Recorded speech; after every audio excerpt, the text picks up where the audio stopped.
Big Buck Registry's Big Buck Podcast, episode number 89. Richard Swinford, 222 inches, 300 pounds, and the lead sled buck.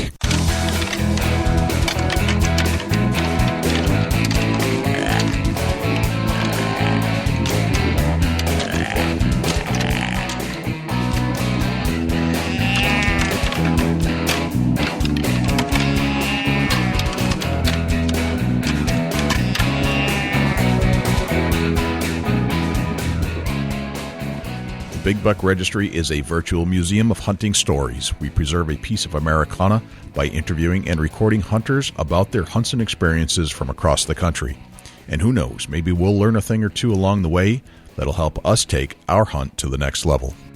This is Jim Koger with TrophyPursuit.com, and you're listening to Big Buck Registry's Big Buck Podcast. Hi, this is Sean Lupkel with Heartland Bowhunter. Hey, this is Michael Huntucker with Heartland Bowhunter. And you're listening to my favorite podcast on iTunes, the Big Buck Registry's Big Buck Podcast. Hi, this is Joel Maxfield from Matthews Inc., and you're listening to my favorite podcast on the internet, the Big Buck Registry's Big Buck Podcast.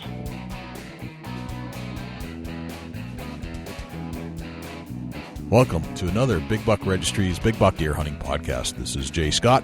This is Dusty Phillips. And we're psyched you're joining us again. Dusty's in Ohio. Absolutely. I'm in New Hampshire. It's always good. It's always good. It's always good to be on the mic talking about whitetails. Buck hunting. Yeah. Man, it don't get no better. You ever hunt in Carhartts, Dusty? Man, I can't say. I've ground and pounded like in a ground blind. Yeah. But never out of a tree stand. But, it's one of them things where it's keeping it real and the cost is Carhartts are a general purpose. You can use Carhartts for baling hay, cutting grass, working outside. It's a general purpose camouflage. How about that?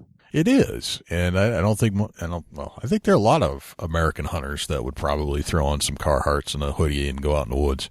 It's probably more common than not. Of course, you get all the glamorized, specialized camouflage and you can buy any suit you want, and you look great in a catalog.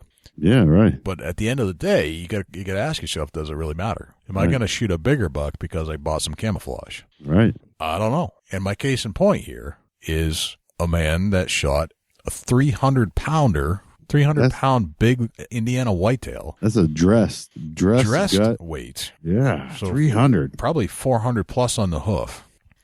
And 222 something inches. Gross, yeah. Wow, man. Wearing Carhartts and a hoodie, which is a standard hunting attire. And he shot a buck of a lifetime. This is probably the biggest buck we've ever talked about on the Big Buck Podcast. Yeah, I'd say as far as weight and antler, I'm saying it is by far. Yeah. So, we get these great bucks sent in all the time to the Big Buck Podcast. And there are some that stick out a little more than others. And those ones that stick out are the ones that I reach out to personally to say, could you tell me a little bit more about this buck? And this is the one from Richard Swinford that caught my eye. And this is the Richard Swinford Monster Buck Original Big Buck Podcast story. The old lead sled buck. The lead sled buck. So before we get Richard to tell his story on the Big Buck Podcast, I'd like to give a shout out to the Hillbilly Weatherman. The Hillbilly Weatherman, who is a fellow New Hampshireite with me. And he's got this social media viral thing going on where he's doing the weather of all things. People have been doing weather for years, but somehow he's found a way to make it go viral. It's a little twist. Little naughty. It's not potty mouth, but not too bad. I guarantee if you watch it, you're going to laugh, Yeah. If you can't laugh at the Hillbilly Weatherman, there's something wrong. You're a little too uptight. Yeah, he's just having a good time and telling the weather. Yeah, and it's probably more accurate and probably more relative to the way we really feel about weather, especially this year. Absolutely. I'm just done. Although we're starting to get some pretty good melting going on in New Hampshire, which I'm psyched about. But you're still getting snow, and I'm sure we've got more to come. But Adam Evans is the Hillbilly Weatherman. So we want to give a shout out to our good friend, Adam Evans. Keep up the great work. And he's actually going to be on a local TV show here in the next couple of days called New Hampshire Chronicle, which is kind of a big deal. So I just hope things keep going for him. I think he's on to something. Absolutely. It's just a good fun and You know, the way he tells the weather to get out of his neck of the woods is pretty comical. And I got to speak with Adam on the phone the other day. Guess what? Turns out he's a big deer hunter. That's awesome. So we have something in common. And someday soon, hopefully, we'll have the Hillbilly Weatherman on the Big Buck podcast because he is a hunter.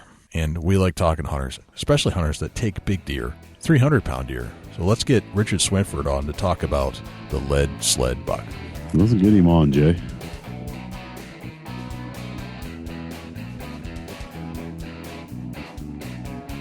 Richard Swinford, welcome to the Big Buck Registry's Big Buck Deer Hunting Podcast. How are you tonight? I'm great. Thanks for having me. Awesome, man. Well, we're psyched to have you. Of course, our favorite topic is always big deer hunting, and you happen to fit that bill like perfectly. Oh, man, I'd say, wow. When I say big, it doesn't necessarily have to be a big rack buck to be on our show. But when you say 300 pounds, that's a big deer. Yeah, it was a gigantic deer for sure. That's almost like putting a beef in the freezer, you know? Right. Yeah. That's crazy. Richard, how big are you, like, physically? Are you? I'm 6 foot tall, okay, and I weigh 170 pounds. So I'm, just a normal sized guy. Right. Normal sized guy. And this buck is almost twice you. Right. That's incredible. We got to get this story. Dusty, you with me? Absolutely. What a great buck. And, man, I can't wait to hear the story behind this buck. I can't wait to hear this story. So, Richard, tell us where you are right now. Right now I'm sitting in my office in my home in Vermillion County, Indiana. Gotcha. And this is where you call home and have for a while, or is this a new place for you? I was born and raised in Indiana. Very cool. So been here my whole life. All right. And how many years are we talking about? 34. 34. 34 years, yep. Nice. And how many of the 34 years have you been deer hunting? 18. Very nice. 18 years. So you shot this. And the whole 18 years that I've been hunting has been on our family farm. And I've been hunting in the same place. Well, I shot my first deer with a 10-point buck, and I shot it 10 yards away from where I shot this deer. Wow, that's amazing. Wow. So this is your family farm. So you must protect this place. Yep. Oh yeah. Like it's no tomorrow. I mean, you're not going to let. Yeah. You're gonna treat this very specially, I would imagine. Tell us about the farm. Right, yeah. Tell us about the farm. Oh, the farm. Okay. Yeah. It's my dad's place. His place is there, my dad's house, and we raise beef cattle. So we've got some pasture, and then we've got some row crops, corn. We do some hay, and the place that I actually shot this deer is just south of my dad's house, and it's just picture a big 80-acre square. The front 40 acres is corn, and the back 40 acres is pasture. And that pasture, right dead center of that pasture, is a creek that runs east to west, straight down that pasture. And on both sides of that is just grass that we pasture the cows in. And normally where I sit just on the north side of that creek that runs right between that pasture. And that's where I've sat since I've been hunting. So your first buck was taken there in this exact spot. Yep. And that was 18 years ago. And what was happening before the 18 years ago? I mean, was this family farm has been around for a long time? Do you have other family members that hunt the same spot? Well, before that, no. It was just us, and me and my brother are the only two that really hunt. My dad does that occasionally, but with the farming and the cows and sometimes he's just too busy to get out and go. But when we were younger, I mean, he'd go with us, quite a bit. Okay. But anymore, it's just me and my brother, and it's. It almost gets down to a fist fight sometimes, on me and him every year where we're going to go hunting at. But really? Since I end up, it gets pretty heated sometimes. But the cool thing is, though, is that I ended up, that was my first deer that I'd shot, and that 10-pointer. And for some reason, I ended up getting dibs on that 80 acres there south of my dad, so that's where I go. So he kind of, he kind of leaves me alone with it and, lets me do my thing. But he's got another 300 acres that he's free to roam around on. So, I don't know who really gets the better end of the stick, but I've got the better deer for sure. How old's your brother? My brother is 32. 32. So he's the young one. He's the younger brother. Yep. And it sounds like you got a little rivalry going on. And tell us more about your the competitive nature of hunting with your brother. Okay. Well, I mean, we always try to one up each other. I mean, all the time, every year. He goes out. He scouts. He goes shed hunting. He tries to. Always tries to one up. Well, a couple of years back, north of my mom and dad's place, we've got a hayfield. It's kind of down in like a little valley. And he was out looking around, doing some shed hunting, and he called me and said, "Rich, you got to get over here. You got to look at this." I'm like, "What is he talking about?" So I go over there. There was 2 bucks that were locked together, and I'm not sure. I don't know when it happened, but they had cut a dirt circle out in the middle of that hayfield. And one was a 12-pointer that was pretty decent size, and the other was a 10. And he wanted to get them mounted where they were, locked together, just a full mount. But the guy that he took it to wouldn't do it, so we ended up getting just like a European style where they're still locked together. But that was pretty neat. So that's amazing. He's always trying just to one up me for sure. Gotcha. But I think it's going to be hard to do after I shot this one. Does that go back to like when you were 5 and 6 years old, or 5 and 8 years old? Oh yeah. Really? Oh yeah. Just from day one, you guys have been on each other. Oh yeah, for sure. That's awesome. All right, so how did you decide who was going to hunt where? That's what I want to know. Well, that's since I was the first one to shoot pretty much the first deer when we went hunting, and that's where I shot it from. It pretty much just gave me dibs down there. Gotcha. South of my dad. Okay. So, but every year he try, if I shoot one, or if I don't get one, because I usually just go gun hunt. I don't go bow hunting or okay. You're a gun hunter. Right. Yeah. I usually just go firearm season. So usually, during bow season, like, hey, do you mind if I go down there? I'm gonna go down there and just see what's going on. Or during muzzleloader, hey, since gun season, well, I'm gonna go down there. I'm gonna go down there. And I usually let him go down there, but I mean, he's pretty good about just giving me my space. That's cool. Do you have anybody else that tries to kind of sneak in on your properties, or is your brother pretty much your only threat?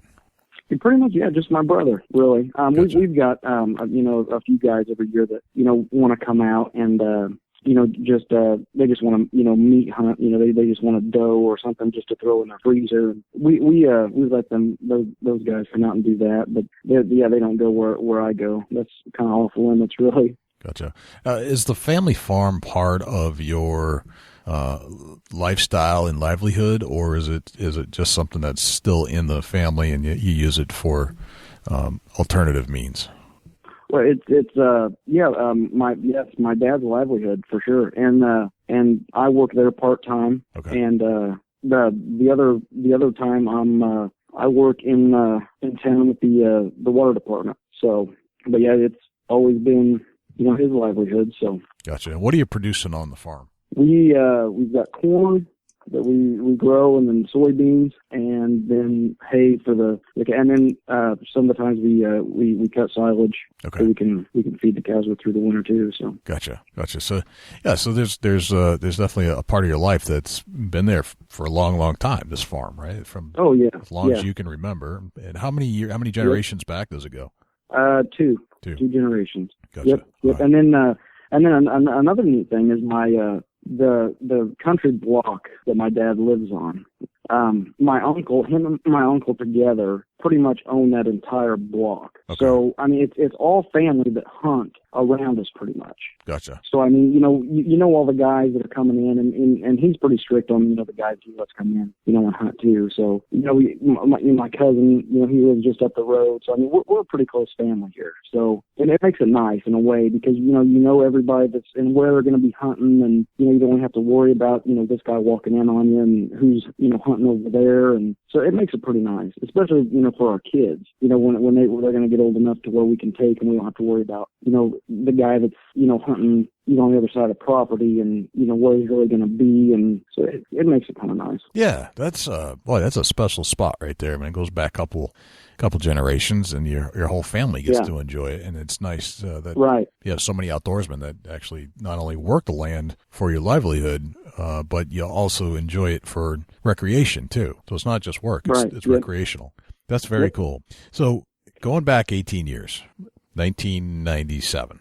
was the year you shot your first deer. Yep. And it was out of this area. Tell me more about that one area. Like what am I looking at?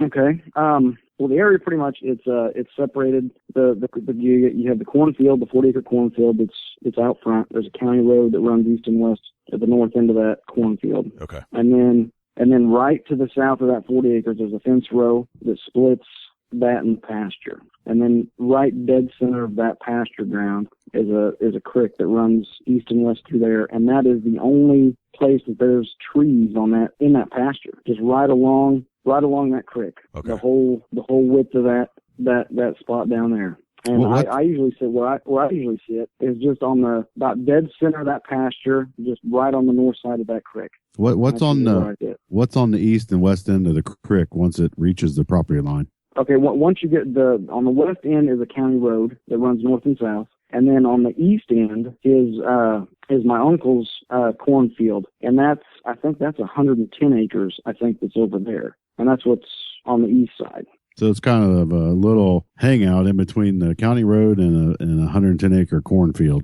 Right, yeah, because then on the other on the west side of that county road that's on the west end of that pasture, there's like a 100-acre wooded area there that's got a cornfield on the north and south of it. Yeah, so it's kind of like just an alleyway, between the cornfield and that other woods over there. Gotcha. So it's kind of like a travel corridor. Right. Yeah.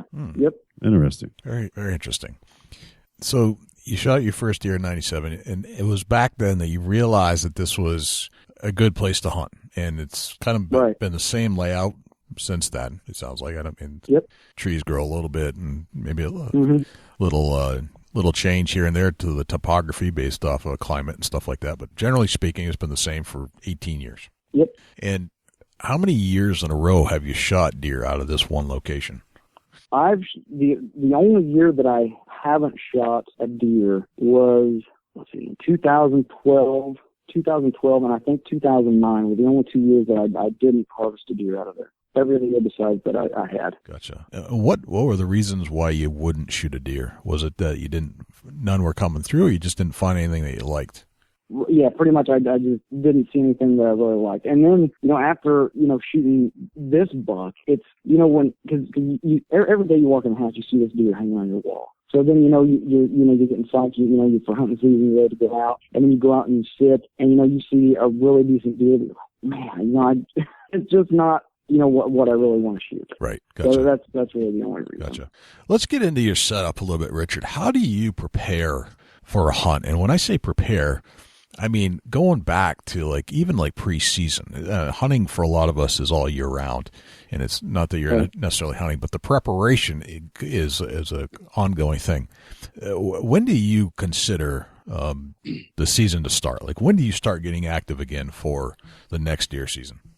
When do I really start getting active? Yeah, when do you start thinking about it again? I mean, I'm sure you're thinking about it all year round, but when do you start putting in effort to get ready for the next season?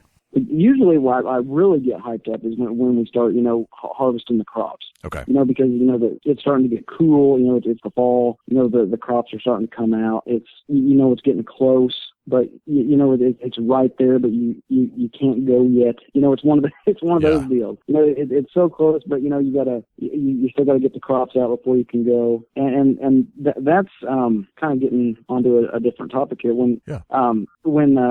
The day that I shot that deer, we were mowing and baling corn stalks out of that cornfield to use for bedding for the cows. It was getting kind of late in the evening. It was around 5 o'clock. I'm like, man, if I don't get out here and go now, I'm gonna miss it, and I'll just have to wait till tomorrow. So we were about to get that field wrapped up, and I called my dad and said, hey, I'm going to take off. I had everything on the road. He was, had the baler running. I'm like, hey, I'm going to park this tractor. I'm going to run down. I'll get in the stand and see if I see anything. He's like, yeah, no problem. Go ahead. So I run up to the house, take the tractor up, get changed on my clothes, get my hunting stuff on, get my gun, hop in the truck, run down the road, park, walk in, get my stand. And the day that I shot that deer, it was rather windy and it was warm. It was really mild that day. What time of year is this? So, this is the fall? Yeah, this was November. This was November. So this is Indiana firearm season. So yeah, it It was November 13th. November 13th. All right. When you say hunting gear, tell us a little bit about your hunting gear. Usually they're just I've got a pair of just muck rubber boots that I like to wear, and I got a pair of bibs, and usually I'm not a big camo guy. So really, that picture that you've seen with me in the green zip-up hoodie and the brown Carhartt style bibs, that's usually what I wear when I hunt. So your hunting gear, is a pair of Carhartt bibs and a Pioneer Seed sweatshirt. Yeah, that's what I hunted. A hoodie and Carhartt. I love it. That's fantastic. Yeah, that's all I've ever hunted in, really. Huh. The first deer that I ever shot, I had a pair of just blue dungarees on and a brown Carhartt button-up jacket and an orange cap. That's great. Do you use any kind of scent cover? No scent cover. No scent cover. Nothing. That's it. Wow. Yep. And I don't know, with working with the cows and all that, if the cow manure and all that, I'm sure that has, some scent blocking properties of itself, because I don't wash my bibs all the time and messing with cows and stuff, so I'm sure and that deer that I shot, I'd seen him earlier that year when I was sitting in the stand, and earlier that season, and that deer would just walk out and graze in the middle of those cows that were out in that pasture. No kidding. He just mingle around with it like Jesus. He thought he was one. So yeah, right. He was probably the closest thing to one as far as weight wise. Mm-hmm. Oh yeah, for sure. Yeah. That's funny. So he got kind of casual with the cows. He just kind of blend in and go on his merry way. The cows didn't really pay any attention to him either. He just walked down through the pasture and just grazed as he was walking. But the time that I saw him doing that, he was a couple hundred yards away. So right. But still, he's comfortable. You could tell. I mean, doesn't sound there's a lot of pressure on this area. It sounds like you guys pay attention to pressure a lot, so that the deer are comfortable. They're not spooked. Right. They're not getting pushed out of there, which is a huge piece. And as we've learned over the years, is that some of the bigger deer are taken in areas that have a comfort zone for them, a safety zone, so to speak. Yep. So that's got to be a piece of this whole puzzle, of course. And you have a family farm. They're not moving off of there. They're feeding on great, they've got great feed all around them. They're just he's got a smorgasbord. He can eat what he wants and just graze with the cows and just go wherever. Takes what he wants when he wants it. Has plenty of nutrition, which would explain, as we have learned, is that antler growth is really just a byproduct of excess nutrition. Mm-hmm. So the healthier the deer, the bigger the rack is going to grow, basically, because it's got so much good stuff coming in. Absolutely. Yep. You get to the woods here, and you got your Carhartts and your hooded Pioneer Seed sweatshirt on. What kind of firearm are you carrying in? I was using that year, it was an H&R 500 Smith & Wesson handy rifle. So pretty much it was just a glorified, 500 Smith & Wesson revolver is what I was using. Oh, wow. Yeah. Interesting. Now, where did that gun come from? Is that something you've had for a while, or is that something that you bought recently? I'd had it for a couple of years, and every deer that I'd shot with that thing, just fell dead. It was just lifeless. You pull the trigger, you'd hit the deer, it'd just fall dead, just lifeless. And another neat thing is every deer that I've shot has not been more than 20 yards away from me, and I've never had to track a deer. Wow. Yeah. Wow. That's amazing. That is insane. Yeah. So tell us more about this gun. Say what the name of it again is. It's the name of the gun. It's an H&R 500 Smith & Wesson handy rifle. Okay. And what it shoots a 500 Smith & Wesson handgun round. Is what it is. Okay. And how did you research this gun? Was it something that you'd read about and wanted to check it out, or is it? How did you acquire it? Well, that and my brother had been talking about it and said, you got to check this gun out. So we headed out east to a town east of here called Morton, and there's a little gun store there in Morton, and I went over there and we were checking them out, and it felt good. And I'd never shot a 500 Smith & Wesson anything before, but I knew it was a pretty decent round. So we go over there and check it out, and get a scope mounted on it and bring it back and fire it off. And that thing kicks like you wouldn't believe. Like the 12 gauge kicks, Sure. That's got a little bit of kick, but this thing kicks, you know it. I mean, it's got some knockdown power for sure. Got some bark to it, huh? Yeah. How big are the rounds, like inch wise? What are you talking about there? They're probably the size of maybe the size of your pinky, probably. So I mean, they're not really huge rounds. I mean, compared to like a 12-gauge slug. Okay. It's just a really big handgun size round. What it is. Interesting. So it's is it shorter? How long is it? A couple inches. Okay. So it's a short round, and it's just looks like a large handgun load. Right. Yeah. So it is. Interesting. Yep. Interesting. That's I'd never heard of that gun in a deer hunt before. Yeah, that's a first for me. How about you, Dusty? You heard of this? Yeah, absolutely. 500 Smith & Wesson's a bad mamma jamma. It sure is. Oh man, I've shot it a couple times. It's definitely not cheap to shoot, but wow, it's got all kinds of power coming out the end of that barrel. You better grab two hands if you're shooting a pistol. You better hang on to her. Oh yeah. Oh wow, that's cool. All right, so bring us back to the hunt. So you've been working in the field all day, getting some corn for the cows to lay in. Yep. And November 13th, it's about 5:00, and you're feeling a little pressured to get out of the field. Yeah. Like, if I don't go now, I'm not going to get out there. What time is the sun set that day? Do you remember? It's usually about 6 o'clock. I mean, it's starting to get dark. It's pretty tough to see at 6 o'clock. Right. So I only had an hour of or less of good hunting time. Gotcha. So yeah, I mean, you've got minimal number of daylight hours here. You're less than an hour out.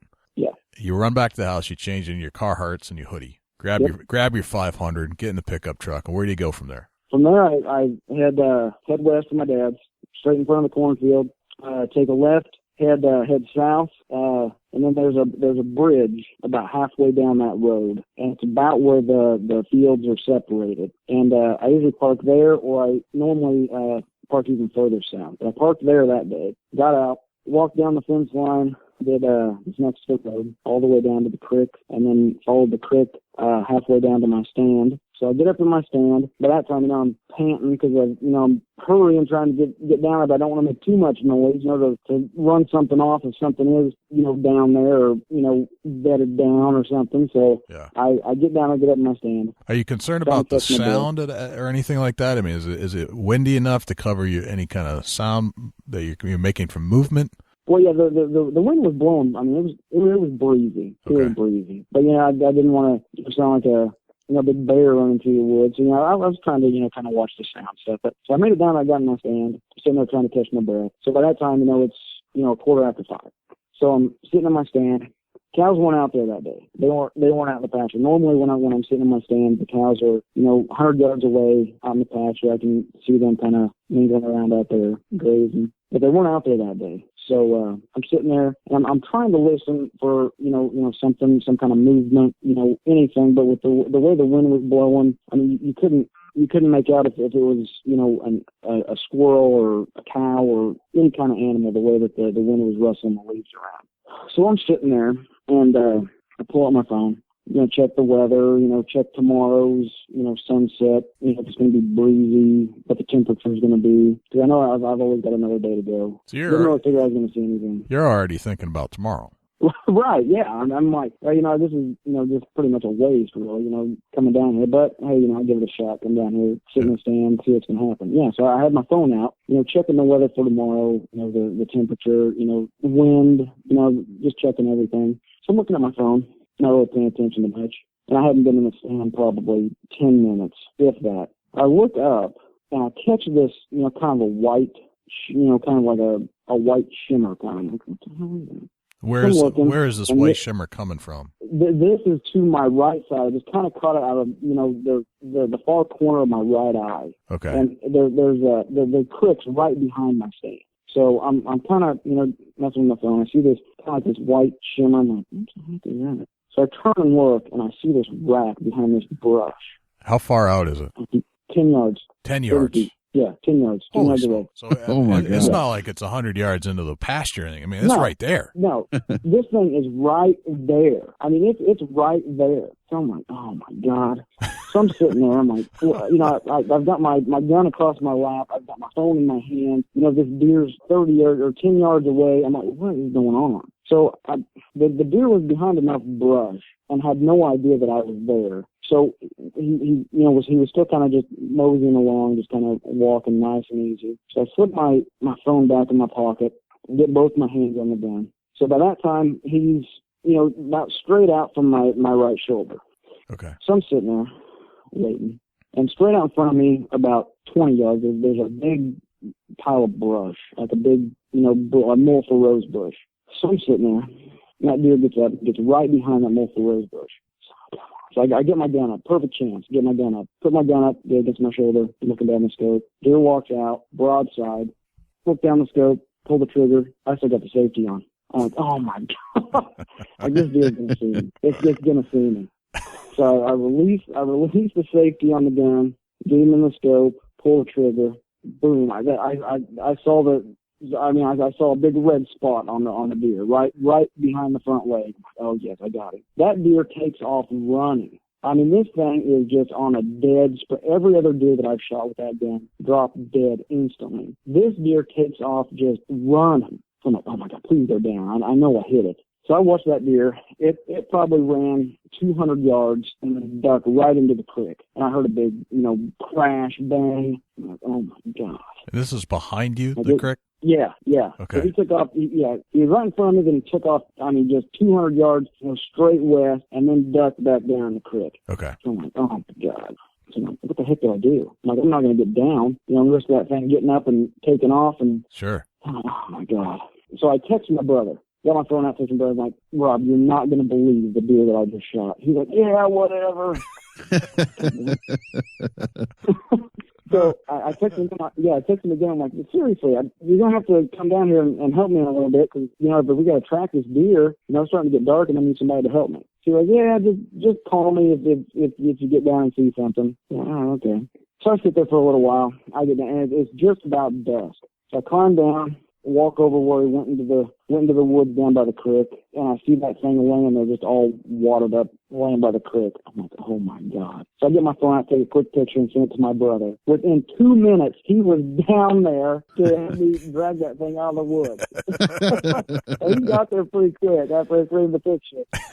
But oh, that's funny. But when we went down, we had to drag him up a little bitty incline. And that deer, with guts and everything, I bet that thing had to weigh 450 pounds. So we grabbed a hold of it. Yeah. And from where the deer was laying to the bed of his truck was probably 100 feet. So we had to stop 4 times dragging that thing to catch our breath. So then we get up close to the truck, and there's a fence we had to go through to get the deer through, to get on the other side where his truck was parked. So we fought with that thing for probably another 20 minutes trying to get it, through the fence. And so finally we get it through the fence, we get it up in the back of his truck, sit there for a little bit, catch our breath. He's just in awe, as I am, just looking at that thing. So we head out, go back up to the field that my dad's in, which is, just at the other half of the field. So we go up there, and he stops the tractor, runs over there. He's taking pictures, couldn't believe it. Told my mom, she gets in the Chevy Suburban that she's got, two-wheel drive, comes barreling across the cornfield to come down there. And we were coming to our house.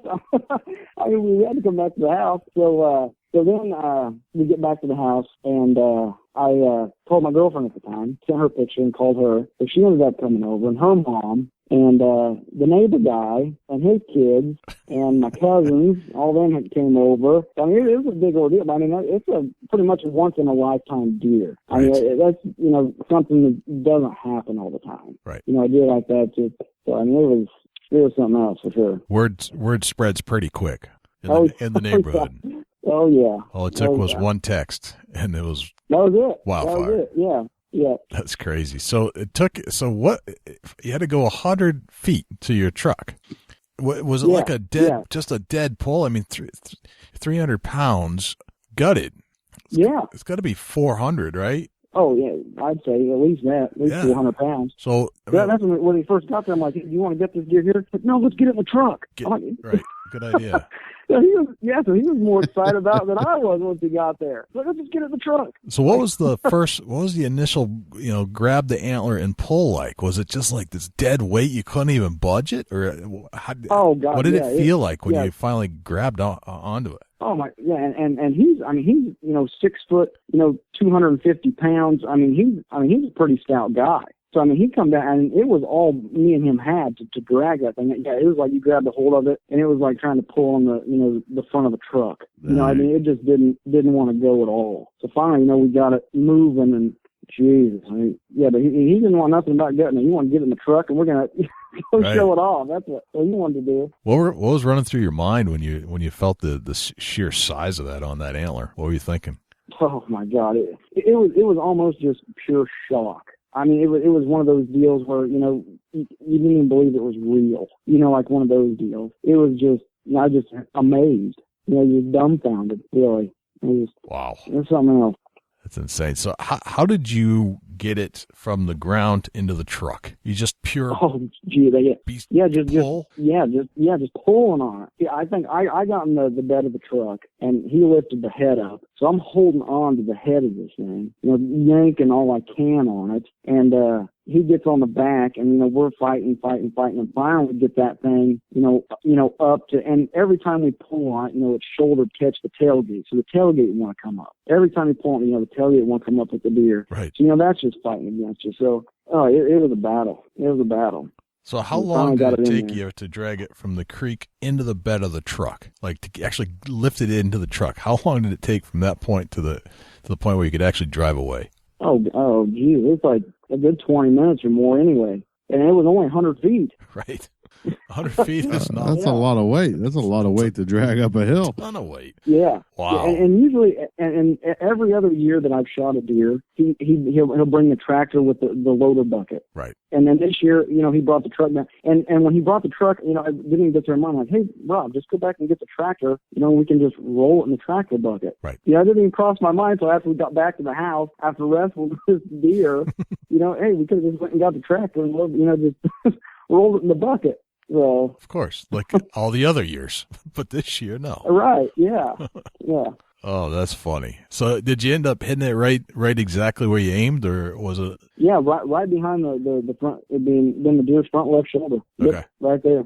That's just a big old tough and buck. And when we gutted that thing, that deer, its lungs were just, there wasn't anything left. I don't know how that deer ran as far as it did. Gotcha. I have no idea. Yeah, when we gutted that deer, there was just nothing left. Just so big, so much adrenaline. It didn't realize it wasn't capable of producing oxygen. It just took off. Just pure muscle. Yeah. Whatever was all the oxygen that was still in the muscle fiber was burning up at a rapid rate, but it still had plenty to get the heck out of there.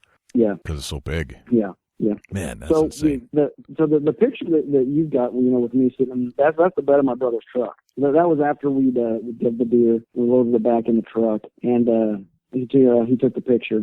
So the next morning, we took it down to the packing house, and I had to go to work. So I went to work the next morning, and my dad was like, hey, yeah, don't worry, I'll run that down to the packing house.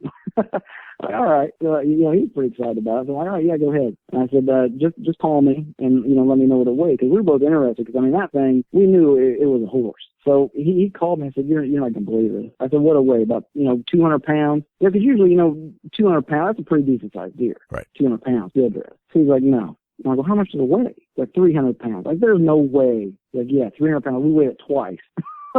It's 300 pounds. He said the guy that was running the scale didn't believe it, and he took it down, zeroed the scale, put it back up in 300 pounds. So then I met him for lunch at a Hardee's in town, and everybody that comes through the drive-thru would stop and get out and take pictures of the deer and look and say congratulations. But it was just nonstop. Everybody that comes through the drive-thru would stop. So that was kind of neat, 300-pound whitetail. That's a big old buck.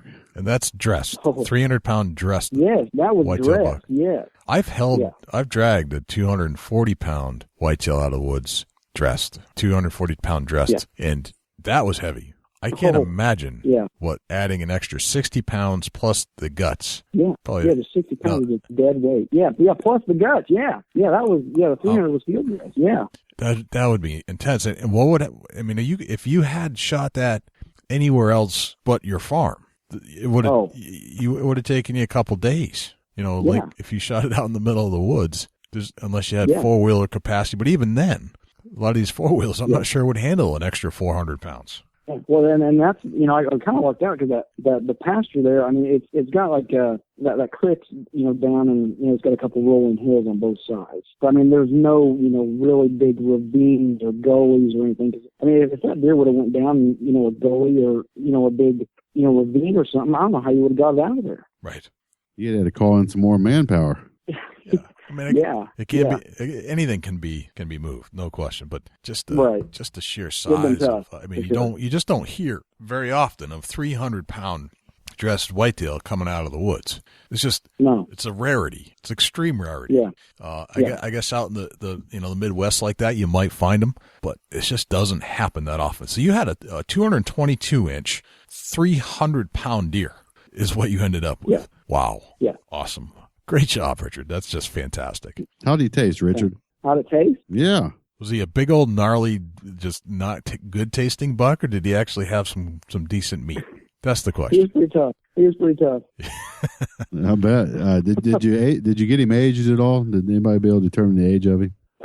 Nope. I didn't end up getting him aged. Yeah, I was just curious. But the conservation officer that I know that lives in the county, he was probably guessing probably about five years or so. No kidding. Seems like something that big, that much mass, got to be 5.5, 6.5 years old, maybe even 7.5. Yeah.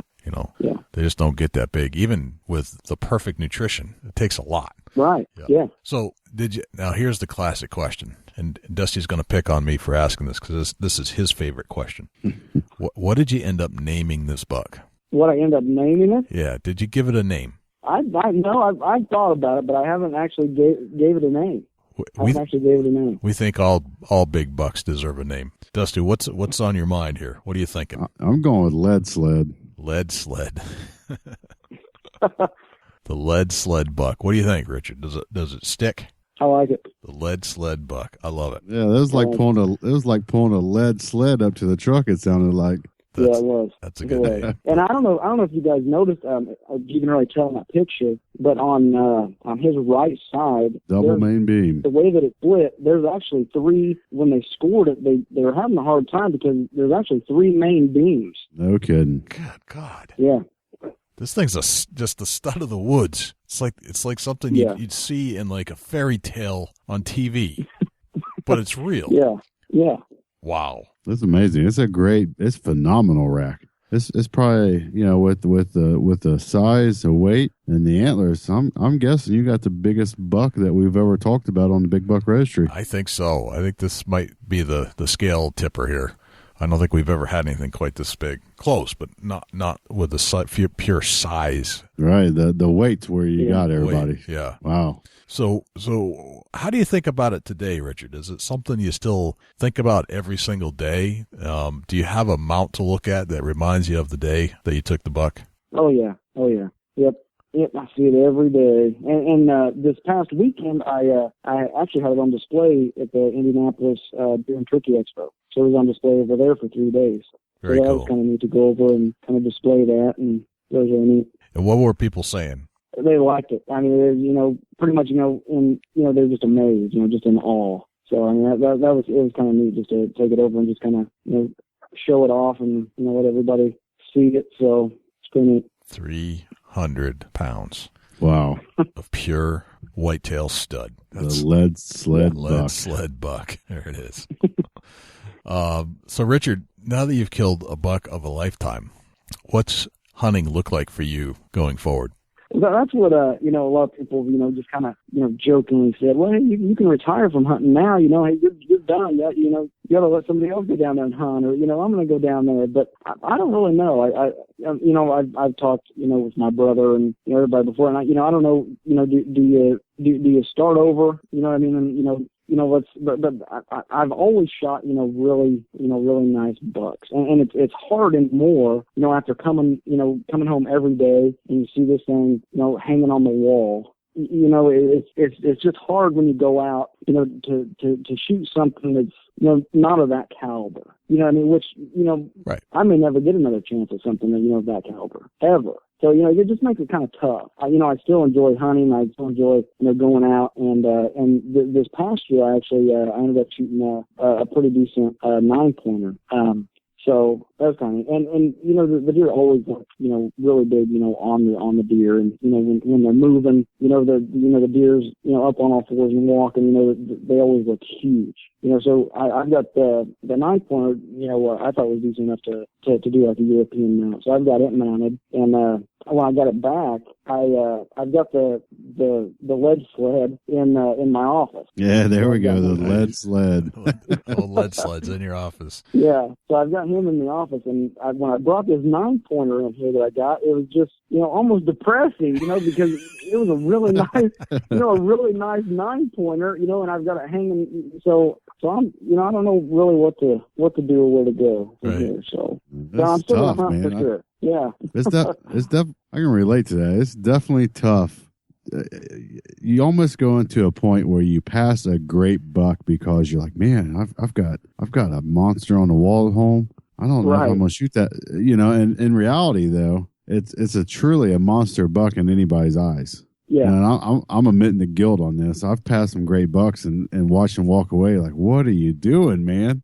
What are you doing? But it's tough, and you don't really start over, but you actually start looking for unique character and compare it to size, and you start being a little more picky on your harvest. And I'm still a meat hunter. Don't get me wrong. But I can shoot a doe and get my meat from the doe. But the buck's got to have some character and some. I went all year, passed some great bucks, and didn't see the caliber deer I wanted to shoot. Set some higher standards. I've got great bucks on the wall, and you do too. It's tough.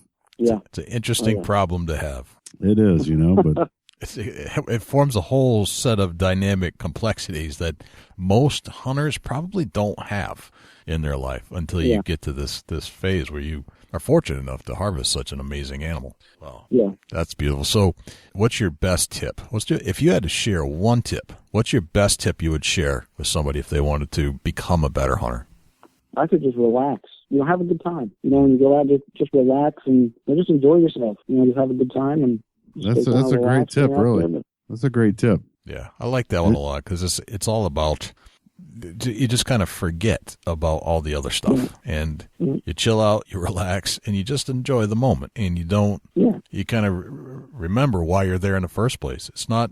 And usually when you're relaxed and you're out there, and and if you don't get a deer, no big deal. It's not that big a deal if you don't bring home a deer. But and really, if I wouldn't have been as relaxed as I was that day, going out, thinking about the next day, like I'm not going to see anything today. If I'd have went out and been like, I got to get a deer today, I got to shoot something today, and then I might not have even shot that deer. Right. So. Right. But you did get out. I think that's the interesting part of the story is that even though you were thinking about tomorrow and that maybe nothing's going to happen that day, you still made the time to get out at that prime time because you just get this urge. Like, I got to get out. I got to get out. I got to get out now. Yeah. And if it's just for an hour, it's for an hour. But at least you got out there. And in this case, it made all the difference. Oh, it paid off. Yeah. Definitely. Yeah. Yep. That's fantastic, Richard. That was it's a great story, and it's you just don't hear about 300-pound, 200-inch deer running around all the time, and you're fortunate enough to have one hanging on your wall, and that's awesome. So, job well done. Thank you. Thanks for joining us on the Big Buck Podcast. Okay, yeah, no problem. Thanks for having me.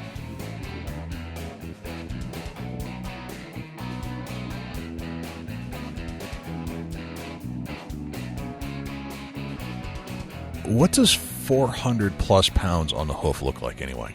It looks like a cow grazing across a pasture field. It's like a big brown cow with big horns. Can you imagine?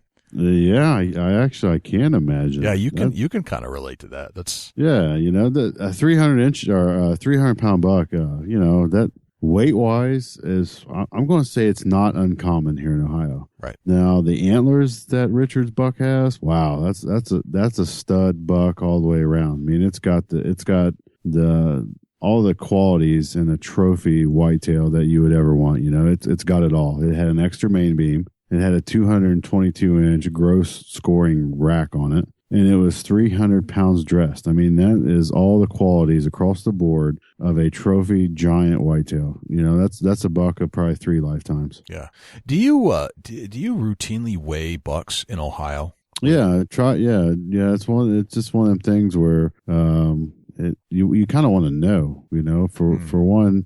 It educates you on if your proper nutrition's getting into the area. If there's enough food there. If you're shooting a buck here in Ohio and it's a mature buck, it's going to weigh 240 plus, right, on average. Okay, that's a big deer. I mean, that's a monster buck for New Hampshire. 240. Yeah, that's like near the top of the charts. Yeah, I'd say 250 is probably. You're shooting a 5-year-old buck. It's going to weigh 250 here in Ohio, but just because of the fat and the nutrition that's so steadily available for them. Right. And then the nutrition definitely makes a big difference. It made the difference for this Indiana buck.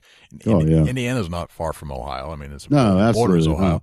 So it's the same kind of character of landscape and agriculture for the most part. So I can see how, these deer they just gorge themselves all the time. Just eat and get fat and lazy and love life. Yeah, it's just one of them things where they don't...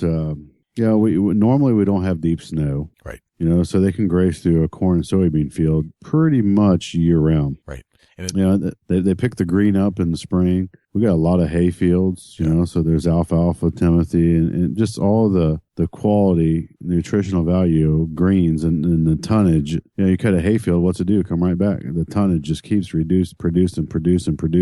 Then you get into the soybeans getting up, and they're kind of a sweet tasting at the start. They're high protein, so they're going to naturally grub on them. Then your corn starts coming up, and they're naturally going to eat corn. I mean, that's what deer love. And they pack the weight on. They don't lack nutrition. Therefore, the excess that they eat goes straight into the antler. Gotcha. And to have a food source like that all year round is going to make a huge difference. Oh yeah. I mean, look at New Hampshire. You guys are very minimal crop fields. Yep. Very minimal hay, if any at all. Probably not much at all, really. We get into winter wheat. There's a green that's pretty much year round for that carries them through the winter months. So you drive by a winter wheat field around here and it's burned up. Yeah. I mean, the deer in New Hampshire, they're going to be eating the young growths in the spring. They're going to be eating lots of grass in the summertime, lots of just hayfield stuff, and whatever else kind of looks good to them. But then in the fall, you got acorns loaded with high protein and fat content. So they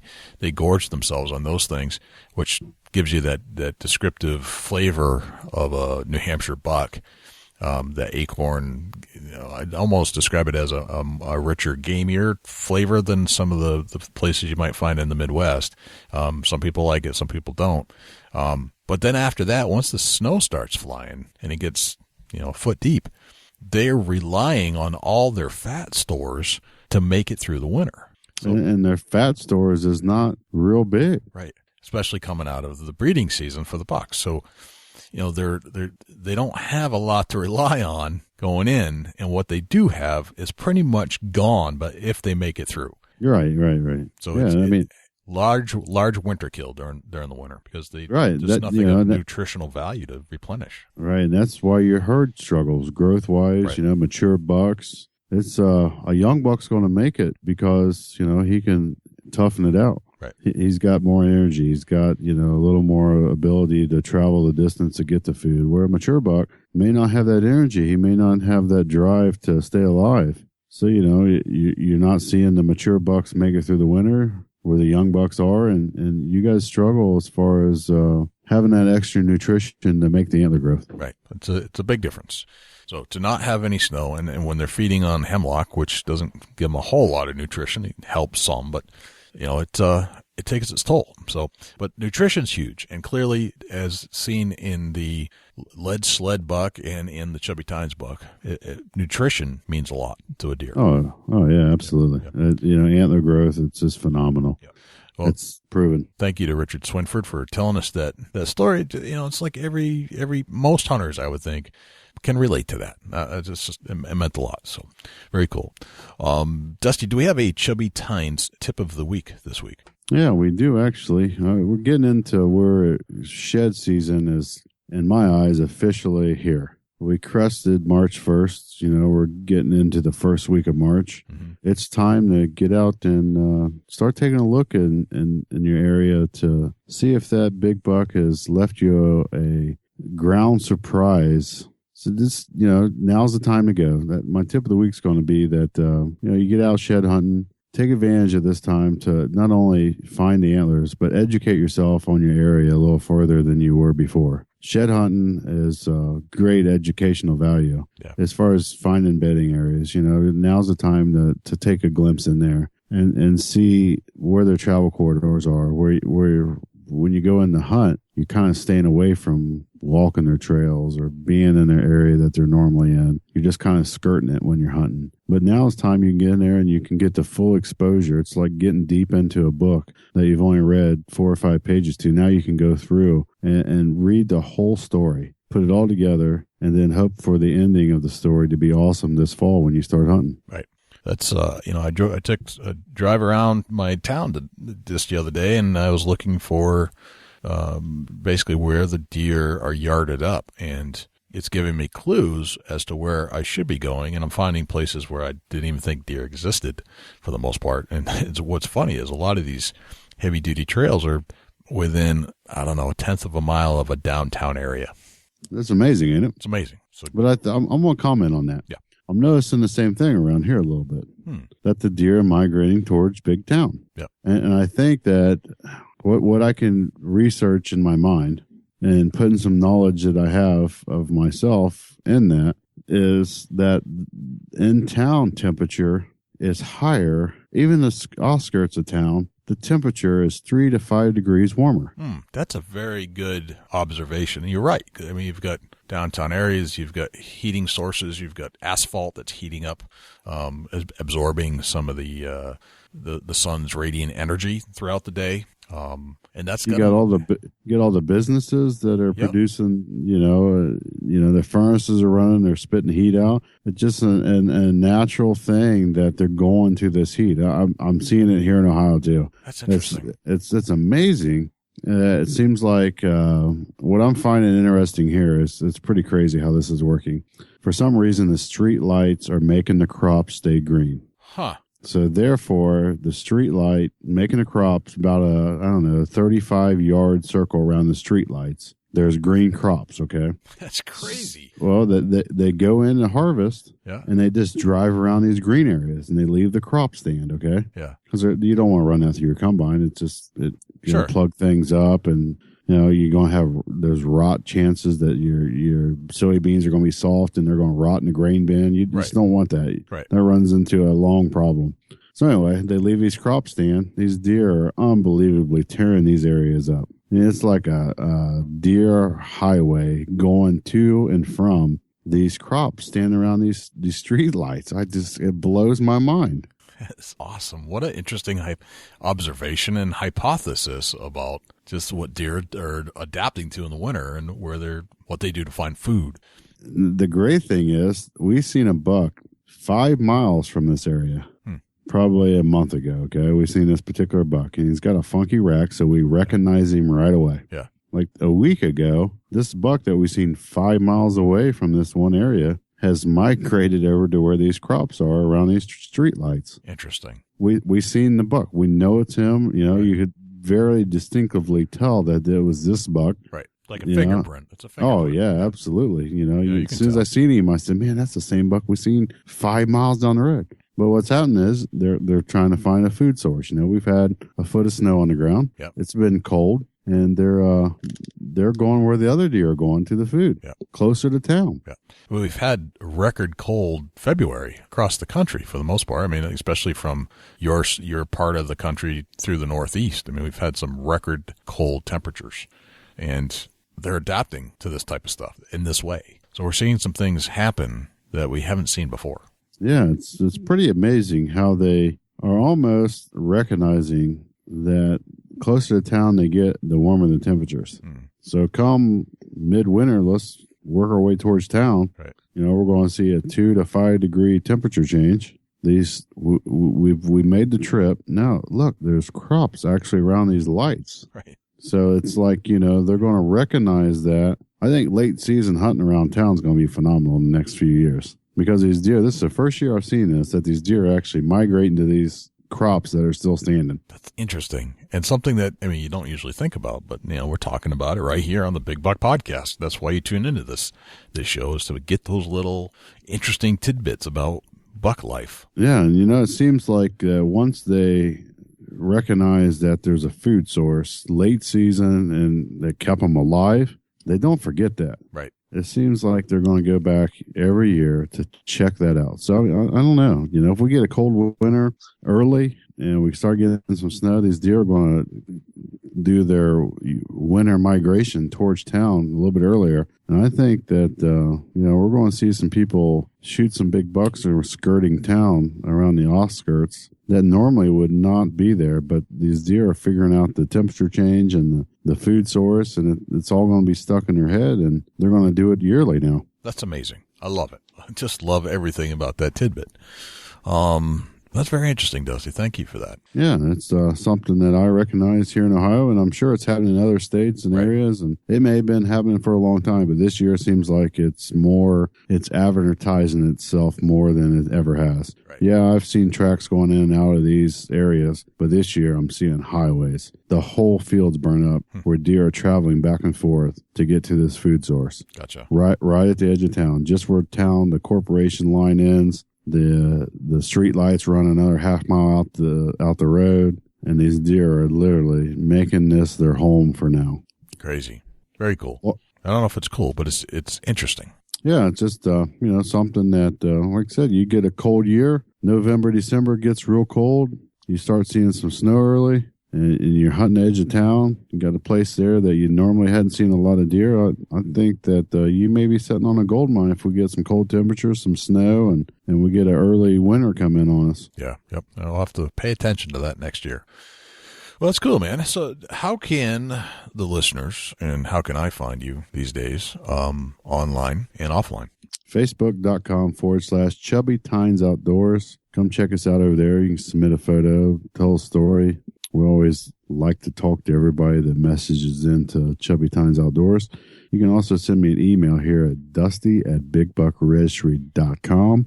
Jay, how can the people reach out to you at the Big Buck Registry? Yeah, you can send me an email, just like they sent you an email, jay@bigbuckregistry.com. Our Facebook page is bigbuckregistry.com/Facebook. Twitter.com/Big Buck Registry. YouTube is bigbuckregistry.com/YouTube. Let's see, where else can we do? We can you can give us a call at 724-613-2825. You can find us on Overcast, which is a new player for all kinds of podcasts, but specifically I like it a lot. It seems to have a lot of user interface. The guy that made Overcast also created the microblogging format called Tumblr. He did Instapaper, and now he's moving on to this Overcast thing. He loves the podcast. Big tech guy. But if you haven't checked it out, go to bigbuckregistry.com/Overcast. That's cast with a C. You can always find us on iTunes, which is that popular place to go to listen to podcasts, and that's bigbuckregistry.com/iTunes. And if you would leave us a review there, and you could subscribe. Just click the subscribe button, and you'll be notified every week anytime a new show comes out. And also, we're on the Prepper Broadcasting Network, which is, if you Google it, Prepper Broadcasting, you'll find us over there on their page. And you can tune in and listen to all of our shows over there. And I think we play Saturday night, I think it is, and Sunday afternoon. So I think that's it, Dusty. Did I miss anything? I don't think so. You know, you got a great story. Get with us. Yeah. We want to hear your story, or if you got a friend that's got a great story, send them our way. Yeah. And if you just want to start with a picture, like Richard Swinford did, all you got to do is send it into the Big Buck Registry by going to bigbuckregistry.com/mybuck, and you'll find the video instructions there, everything you ever wanted to know about sending a picture into the Big Buck Registry, and I'll tell you what you need to do to get it featured on our show. And tell you what, if it's unique enough, I'll call you, get you on the show. We always look forward to seeing a great buck and hearing a great story. Absolutely. One of our favorite pastimes. just like baseball. Absolutely. Well, I'm Dusty Phillips. And I'm Jay Scott. And you're listening to the Big Buck Registry Deer Hunting Podcast. We'll see you next week. Can't wait.